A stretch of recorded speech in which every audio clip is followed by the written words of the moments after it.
Hi, and welcome to my channel. I am Love Nicole, and my channel is going to be dedicated to lifestyle, beauty, and fashion.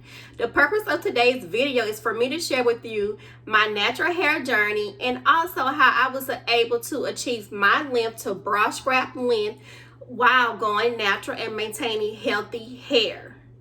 Last year, I made a decision to add a chemical to my hair, which was this color. But other than that, that's the only chemical that I have in my hair. I have not had color in about 7 years. Also, before I get started, I am no way a natural hair grower guru. I don't have all of the tips of the trade on how to grow your hair fast. These are just things that I did throughout my 9 years of growing out my hair. So I'm going to try to keep, the list very, very easy for you to follow if you're thinking about going natural, or if you're natural and you're just having a hard time maintaining or retaining length on your hair. Number one is the most important decision. It's either you're going to make a decision to go natural or to stay relaxed. But I will say you have to choose one. That's the most important thing. That's choosing one. You can't be relaxed 6 months and then say, hey, I want to go back to being natural. You have to stick with one because you want to be able to train your hair, and you don't want to put a lot of different strain on your hair during this process, because that will cause you to lose the health of your hair, as well as for you not to be able to maintain length. Also, you want to make sure that if you do go to a stylist like I do, you want to make sure you go to a knowledgeable stylist. You can go to the best stylist in your city, but it does not mean that person is knowledgeable in meeting your hair needs. You need to make sure that you ask those questions. Well, what type of products do you use? How long have you been doing natural hair or relaxed hair?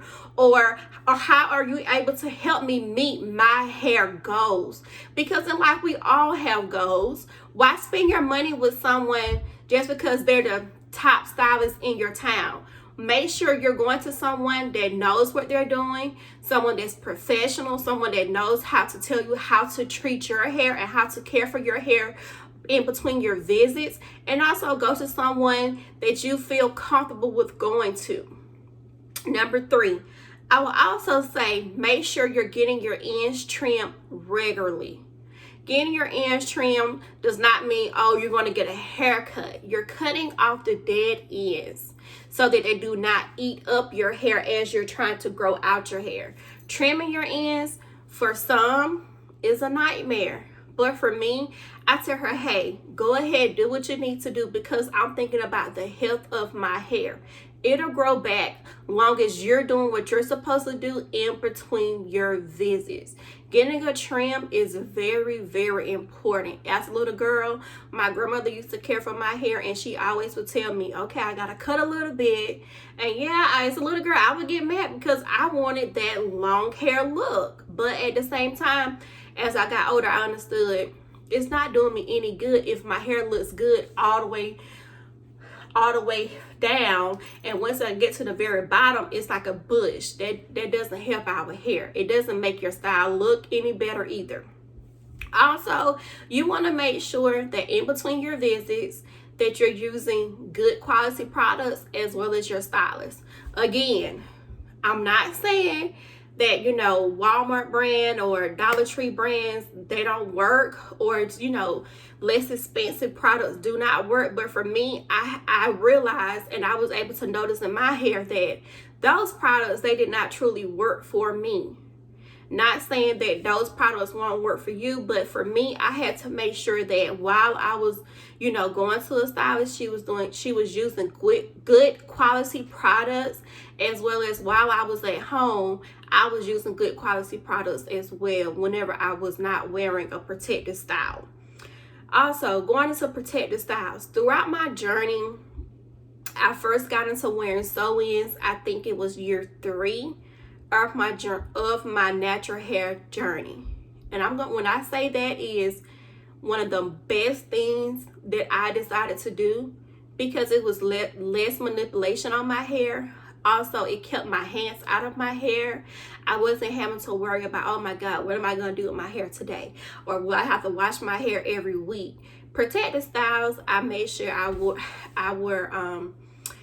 weaves, I wore braids, I wore crochet, I wore, high ponytails, I wore cornrows, I wore different things just so I wasn't constantly manipulating my hair or putting my hands in my hair.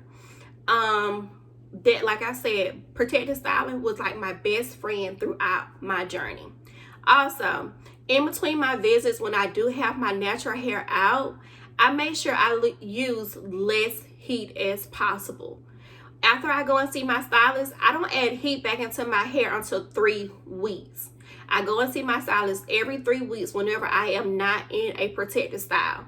And during that time, I don't add any more heat to my hair, because heat will damage your hair, and also it will mess up your curl pattern, or it will sometimes, in most cases, your curls will go away when you're ready to go back to being a curly girl. And baby, curly girls, that's where it is. Also, doing my healthy hair and making sure my hair grows out, I made sure that I increase my water intake. Increasing your water intake that adds moisture to to your follicles and to your body. And I made sure I maintain being able to eat my fruits and vegetables, because those are things that help with just your natural beauty on the inside as well as out. You want to make sure you're staying hydrated, because your hair needs that hydration. Your body needs that hydration. I've noticed that whenever I go a day or two without eating my fruits and my vegetables, when I'm combing out my hair, I will lose a lot more strands than when I'm constantly drinking water or eating my fruits or eating vegetables. So you do see a change in your body when you do change your routine, because it does become a routine when you start doing something every single day. Also, whenever I do have my hair out, I don't touch it. Comb it down that day, leave it alone. I don't play in it throughout the day. I don't let other people put their hands in my hair. Yeah, this is my hair, it's real. No, I'm not mixed with anything but black and black. I'm not sure, what other thing to say to someone. This is my natural hair. I just take pride in myself. I take pride in my hair, and I do that by making sure I put less manipulation as possible to my hair. Also, my last and final tip, while I am at home, as soon as I get home from work, running errands, being out with my husband, my family, or my friends, I wrap my hair. If I don't leave the house that day, my hair does not come out of my hair wrap. That's what I do. I have no other tips for you guys, but just to say, on your natural hair journey, you just have to have patience. It's going to take time. It's not something that's going to happen overnight. You have to find a routine that works for you. And once you find that perfect routine, guess what? You will see a difference in your hair. Your hair will start to grow, and you will also see a healthy change in your hair. And I will say this to all my natural hair sisters, keep it up. It's not something that is easy, but guess what? It's something that is a part of you. It's a part of your heritage, and don't change that.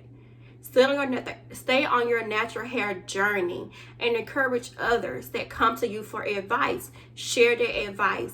Yeah, what works for you may not work for the next person, but it's nothing wrong with sharing your own personal knowledge to the next person.